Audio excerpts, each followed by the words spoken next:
Welcome to crack प्रथम। आज तारीख 3 जुलाई 2021 है और हम प्रीलिम्स के लिए the Hindu and others news को डिस्कस करना है।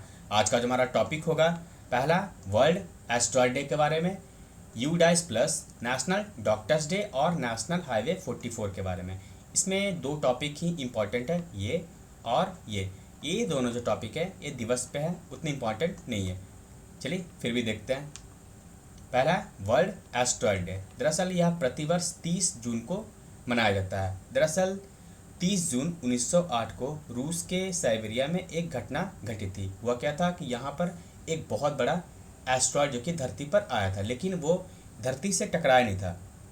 अगर यहाँ पे टकराता तो यहाँ पर एक बड़ा क्रेटर बनता, लेकिन ऐसा नहीं, जैसा कि आप तस्वीर में देख रहे हैं, कोई भी गड्ढा यहाँ पर नहीं है। दरअसल हुआ क्या था, वैज्ञानिकों का ऐसा कहना है कि वो जो एस्ट्रॉयड जब धरती पर आया था तो वो आकाश में ही वो बिखर गया था, जिस कारण से उसका जो था ये मलबा यहाँ पर गिरा था और इसके कारण लगभग 80 मिलियन जो वृक्ष थे यहाँ पर क्या होता है कि नष्ट हो गए थे इस एरिया में। और इस कारण से ये जो प्रभाव पड़ा वो आज भी आपको देखने को मिल रहा है कि यहाँ पर अब भी यहाँ पर क्या होता है कि वृक्ष उत्पन्न नहीं होते हैं। तो ये है वर्ल्ड एस्ट्रॉयड डे के बारे में, जो कि प्रतिवर्ष 30 जून को मनाया जाता है। ये जो घटना है इसे एक घटना का नाम जाना जाता है टंगस्का इवेंट, जो कि साइबेरिया में होता है। तो ये टंगस्का इवेंट या फिर वर्ल्ड एस्ट्रॉयड डे, इसे आप याद रखिएगा। नेक्स्ट टॉपिक है यूडाइस प्लस 2920 के बारे में। दरअसल ये जो यूडाइस है यानी कि United information system for education plus, ये जो रिपोर्ट है इसे जारी करती है शिक्षा मंत्रालय, यानी कि इस मंत्रालय के द्वारा यह रिपोर्ट जारी किया जाता है। तो 2019-20 का रिपोर्ट जारी किया है, जिसमें कुछ मुख्य बातें बतलाई गई। चलिए उसे जानते हैं। पहला ग्रॉस इनरोलमेंट रेशियो, यानी कि GER अर्थात सकल नामांकन दर जो है सभी स्कूल के जो लेवल हैं उसमें बढ़ा है। 2018-19 के मुकाबले 2019-20 में सभी स्कूल जो होते हैं सभी स्तर के उसमें इम्प्रूव हुआ है। दूसरा पॉइंट है लड़कियों के प्राइमरी स्कूल से लेकर के हायर सेकेंडरी में एडमिशन को लेकर के। दरअसल प्राइमरी के बाद कई लड़कियां क्या होती है कि स्कूल को छोड़ देती है ना, लेकिन इसमें वृद्धि देखी गई है। 12.8 करोड़ जो कि लड़कियां प्राइमरी से हायर सेकेंडरी में एडमिशन लिए हैं।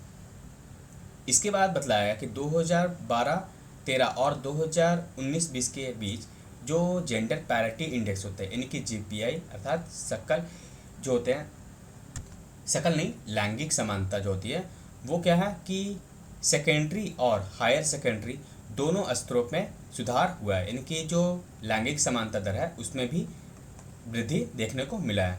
इसके बाद दो पॉइंट काफ़ी इंपॉर्टेंट है, जो कि एक प्रकार से इसके दोष भी हैं, क्योंकि इसने बतलाया कि ओनली 39% यानी केवल 39% जो है देश के स्कूलों में कंप्यूटर है, और उनमें 22% ही ऐसे विद्यालय हैं जहाँ पे क्या हो कि इंटरनेट कनेक्शन है। यानी कि ये जो स्कूल है वहाँ पर मात्र 22% ही इंटरनेट कनेक्शन है। तो अब आप सोचिए कि जो कोविड-19 का जो चल रहा है यानी पैंडेमिक, तो उसमें अभी तो सब कुछ ऑनलाइन है ना, तब आप ही सोचिए कि 39% है, ओनली 39% ये जो स्कूल हैं देश के वहाँ पर कंप्यूटर हैं। तो किस प्रकार से जो टीचर अगर वहाँ पर जाते हैं तो कैसे वो पढ़ा सकते हैं बच्चों को, नहीं पढ़ा सकते ना। अब वो मोबाइल के सहारे कैसे पढ़ाएंगे। दूसरा है ये 22% स्कूलों में ही क्या है कि इंटरनेट कनेक्शन है। तो ये जो बचे हुए हैं 78%, तो उन स्कूलों के द्वारा किस प्रकार से बच्चों को ऑनलाइन शिक्षा दी जा सकती है, नहीं दी जा सकती है ना। तो आप सोचिए कि स्थिति किस प्रकार से दयनीय है। अगर यह 50% भी नहीं है तो बच्चे को हम कैसे पढ़ा सकते हैं, क्योंकि अगर 50% भी होता तो 50% आज और 50% कल बच्चों को ऑनलाइन शिक्षा दी जा सकती थी इस पैंडमिक में। लेकिन आप देख रहे हैं इस आंकड़े के अनुसार मात्र 22% स्कूलों में ही क्या है इंटरनेट कनेक्शन है और 39% ही कंप्यूटर है। तो ये जो है शिक्षा किस प्रकार से ऑनलाइन दी जा सकती है, तो ये विचार करने योग्य है। इसके बाद बतलाया गया कि जो 80% स्कूल है उसमें इलेक्ट्रिसिटी काम कर रहा है। चलिए ये अच्छी बात है।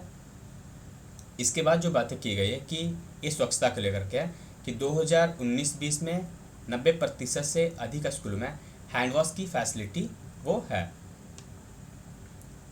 नेक्स्ट है कि 2019-20 में 96.87 लाख टीचर जो हैं देश में अवेलेबल हैं स्कूल एजुकेशन में, जो कि 2018-19 के मुकाबले 2.57 यानी कि 2.5 लाख जो टीचर है उससे अधिक है। फिर भी अगर आप देखा जाए तो ये आप देख सकते हैं टीचर, ये जो आंकड़ा है आप इससे तुलना कीजिए, ये जो पीटीआर है तो इसमें आप देखेंगे जो पीपल टीचर रेशियो है वो काफ़ी अधिक है। अब देखिए इसका जो मिनिमम होनी चाहिए, यानी जो एक लेवल बनाया गया कि कम से कम 15 बच्चों पर एक टीचर होनी चाहिए, एक मानक है। लेकिन अब आप देखेंगे यहाँ पर प्राइमरी स्तर पर 26.5 यानी कि लगभग 27 बच्चों पर एक टीचर है।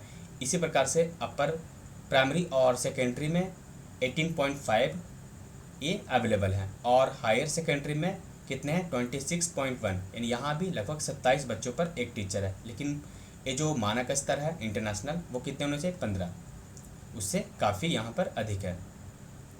इसके बाद इनके बारे में बात की गई जो डिजेबल होते हैं दिव्यांग, उनके बारे में तो बतलाया कि 2018-19 के मुकाबले लगभग 6.5 लाख जो हैं डिजेबल स्टूडेंट, उनकी संख्या नामांकन में बढ़ी है। इसके अलावा बात किया गया कि 82% जो स्कूल है वहाँ पर मेडिकल चेकअप हो रहा है और 84% स्कूल जो है वहाँ पे लाइब्रेरी, रीडिंग रूम या रीडिंग कॉर्नर अवेलेबल है।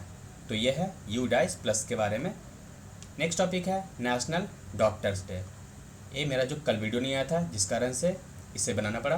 तो ये जो नेशनल डॉक्टर डे है इसे प्रतिवर्ष कब मनाया जाता है 1 जुलाई को। वैसे हर जो देश है तो वहाँ पे अलग अलग दिवस पे मनाया जाता है, लेकिन इंडिया में जो है 1 जुलाई को मनाया जाता है। क्यों? क्योंकि हमारे यहाँ वेस्ट बंगाल की एक सेकंड चीफ मिनिस्टर थी विधान चंद्र रॉय, इनके जो जन्म दिवस है और मृत्यु दिवस है दोनों एक ही दिन हुआ था। इन्हीं के नाम पर ये नेशनल डॉक्टर डे मनाया जाता है। ये डॉक्टर होने के साथ आप देख रहे हैं यहाँ चीफ मिनिस्टर भी थी। इसके अलावा इन्होंने सेवा क्षेत्र में काफ़ी कार्य किया था, यानी कि जो हेल्थ सेक्टर होता है उन्होंने इसमें काफ़ी योगदान दिया था। चैरिटी, स्कूल जैसे कि मेडिकल कॉलेज आदि खोलने में इन्होंने काफ़ी मदद की थी। इनका जन्म जो हुआ था, यानी कि विधान चंद्र रॉय का जन्म हुआ था 1 जुलाई 1882 को और इनका जो निधन हुआ था 1 जुलाई 1962 को, यानी कि सेम डे इनका जन्म और मृत्यु हुआ था। ये जो दिवस है नेशनल डॉक्टर्स डे, इसे 1991 से मनाया जा रहा है। नेक्स्ट टॉपिक है नेशनल हाईवे 44 के बारे में। दरअसल नेशनल ग्रीन ट्रिब्यूनल यानी कि एनजीटी के द्वारा national highway authority of India NHAI को फटकार लगाई गई है कि ये जो नेशनल हाईवे 44 बनाया जा रहा है तो यहाँ पर उधमपुर से बनिहाल वाला जो है, वैसे देखिए नेशनल 44 जो है NH44 वो जम्मू कश्मीर से लेकर के वो कन्याकुमारी तक है, जो कि गुजर रही है कहाँ से, जम्मू कश्मीर जो कि यूटी है। इसके अलावा पंजाब, हरियाणा, दिल्ली, उत्तर प्रदेश, राजस्थान, मध्य प्रदेश, महाराष्ट्र, तेलंगाना, आंध्र प्रदेश, कर्नाटका और तमिलनाडु, ये वाली एरिया यहाँ से आप देख सकते हैं, जो कि इतने राज्यों और 2 केंद्र शासित प्रदेशों से गुजर रही है।